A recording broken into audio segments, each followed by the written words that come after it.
Pinatawad namin nagkakasalanan. At huwag mo kami ipahintulot sa osyon, at mo kami sa lahat ng sama. Maria, napupuno ka ng grasya, ang Panginoon Diyos ay sumasa iyo. Bukod ka pinagpala sa babae lahat, pinagpala naman ang iyong anak na si Jesus. Santa Maria, Ina ng Diyos, panalangin mo kaming makasalanan, ngayon at kung kami mamamatay. Amen. Maria, napupuno ka ng grasya, Panginoon Diyos ay sumasa iyo. bukod ka Cherry. pinagpala sa babae lahat, pinagpala naman ang iyong anak na si Jesus. Santa Maria, Ina ng Diyos, panalangin mo kami makasalanan, ngayon at kung kami mamamatay. Amen.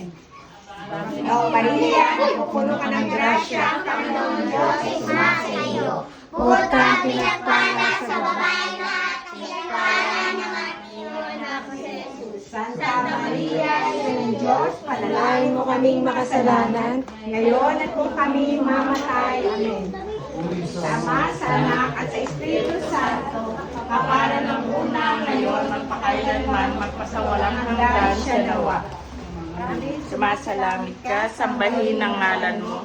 Mapasa amin ang kaharian mo, sundin ang loob mo din sa lupa para ng sa langit. Bigyan mo kami ngayon ng aming kakanin sa araw-araw, patawarin mo kami sa aming mga sala, para nang mapatawad namin sa nagkakasala sa amin. At huwag mo kami tulad sa kapsot, dadyan mo kami sa lahat ng masama. Amen. Maria, napupuno ka ng Grasya, Panginoon Diyos ay sumasa iyo. Bukod ka pinagpala sa babaeng lahat, pinagpala naman ang iyong anak na si Jesus. Santa Maria, Ina ng Diyos, panalangin mo kami makasalanan, ngayon at kung kami mamatay. Amen.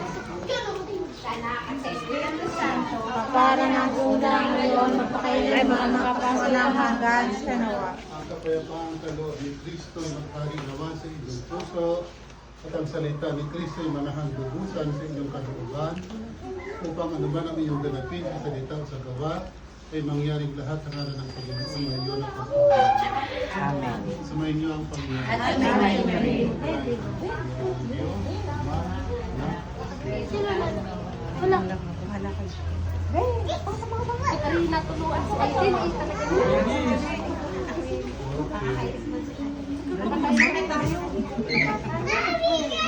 sabi naman nila.